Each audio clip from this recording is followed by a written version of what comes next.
How can you have affordable staples with no reprints? Let's talk about it.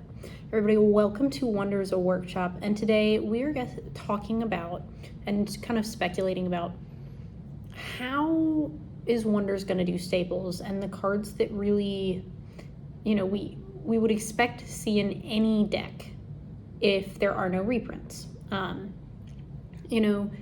For those of you who come from a Magic background, when I'm thinking staples, you probably know what I mean. I'm talking a Soul Ring, Command Tower, Command Sphere in Commander format. That's what I'm used to playing. For those of you not from a Magic background, and you might be wondering, okay, Grace, what the heck are you talking about? What are staples? They're cards that basically everyone includes in every single version of their deck. Obviously, not everyone does it. I'm contrarian sometimes. Sometimes I just choose not to include a Soul Ring in my deck. Yes, I know, come at me. It's usually when I'm building from like what I have in my collection, and I don't usually have spare Soul Rings sitting around because, I built a lot of decks. But if you're building a deck in Wonders, there are probably a lot of cards that most people right now would say that you should put in your deck. If you're playing anything multicolor, you're going to need a first. You're going to need one of the first cards, like the first. It's kind of hard to make sure that point comes across without elaborating it sometimes. I know a lot of people are also online are also running Phoenix Quills. I've seen a lot of Seer Gazes in the Cardi.io decks. Like, there's just some cards that we see more of in decks because they are so useful.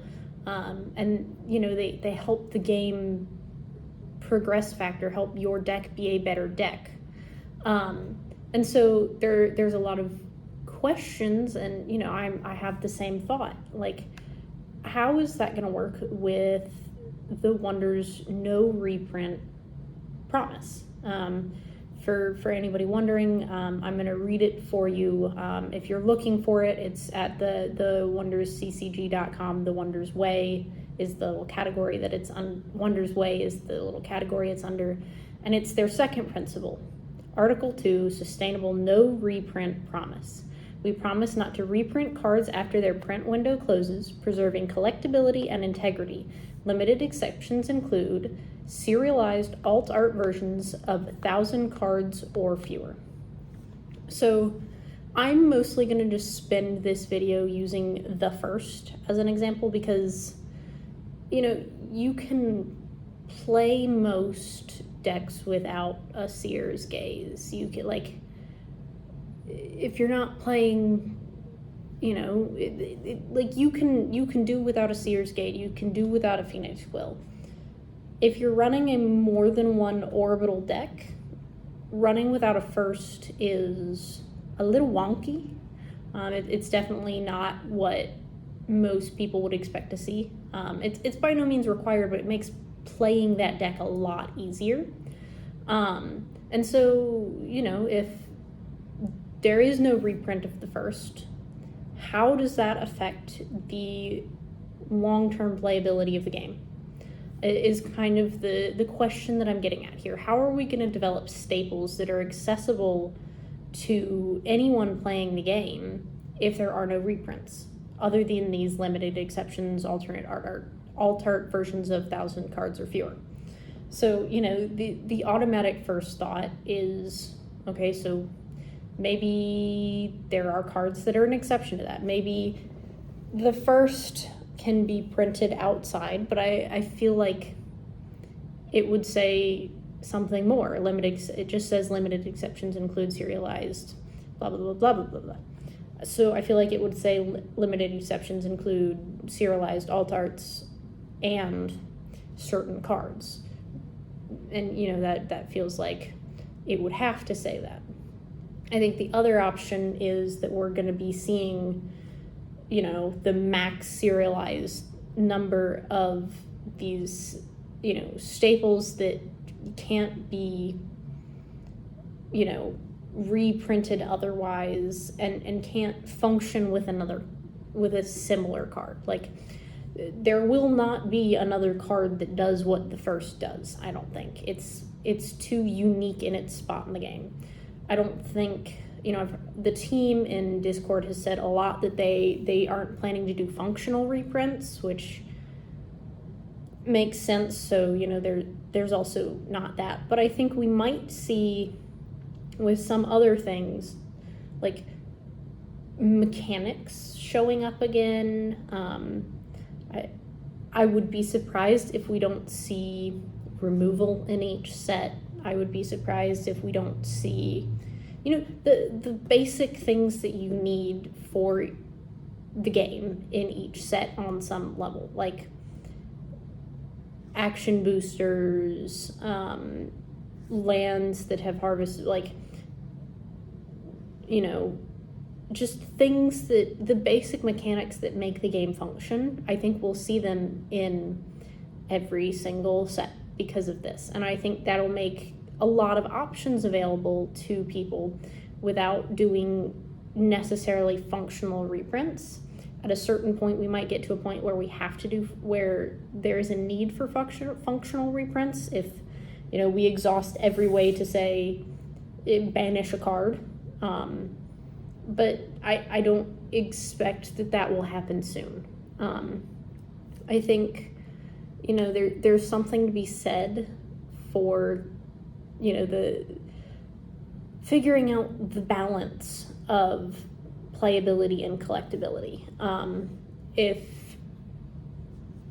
there's a serialized out of 1,000 print run of the first in every set, every 2 years, something, because I think it's a 2-year print run for Wonders, then, who is actually gaining access to that card? Is it the collectors? Is it going in collector boosters that only collectors have access, that are priced at a point where they're more accessible for collectors? I'll use that wording.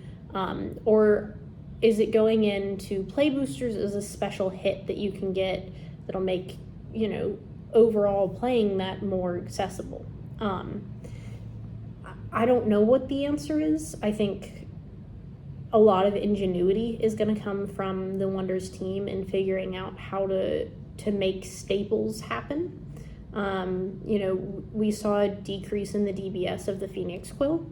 I think that's a cue that they want to start seeing that played more. I think the price on that card is going to make it harder for people to play that card, like the price of the actual hard copy card. I think we'll see it a lot more in online, and then maybe once play boosters come out, we might see it more. So, I don't know what the answer is. I think there's a lot of things that we could see. I'm really excited to see what this does for deck building evolution, though, because, I can be a contrarian at times. You should ask my family. I was told for years that I would absolutely love the show MASH, but everybody told me that I had to watch it, and so I wasn't gonna watch it because, that's how I am. I am a contrarian. So in Commander, when everybody tells me, oh, you have to play these cards, you have to run these cards, my contrarian brain says, okay, I'm gonna build a deck without all these things. So, there's this sort of point that we've reached with Commander and Magic with what are the staples that you include in your deck, that sometimes 10-20% of your deck is just decided based on what staples you have to play. You have to play a Soul Ring, you have to play, so on and so forth. You have to play all these because they're staples. And I think, it'll encourage some independent thinking in deck building in Wonders that, we won't have the capacity to have that many staples, I would expect. And I think it'll lead to a more energetic and unique deck building experience and playing experience for people, because it's not gonna be like half your deck is prescribed as staples that you need. I think, the biggest concern that I have is if there are cards that become staples that are never reprinted, even in serializations, at what point is the balance between collectability and accessibility tipped one way or another? If we never see a reprint of the first in any way, shape, or form, that card is going to skyrocket in value, I would bet, in over time.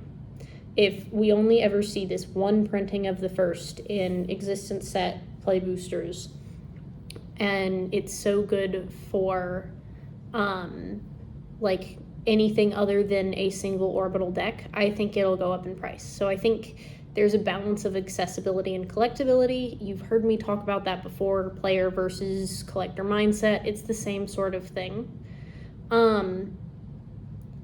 I don't know what the answer is. I'd love to know what some of y'all are thinking, that how we might see staples. Do you think it's going to be reprints, functional reprints, even though, you know, that's something that they've said they aren't going to do? Is it going to be, all right, we'll make sure that we have card draw and destruction and, you know, basic archetypes of needed cards in every set? Like, what do you think the options are, and what would you like to see done? Also, if there are any like staple cards and wonders that I did not mention and you feel like you really want to point out, I'd be happy to hear them. So yeah, that's kind of what I've got for our video for today. That being said, please like, comment, subscribe, and as always, keep being your wonderful selves.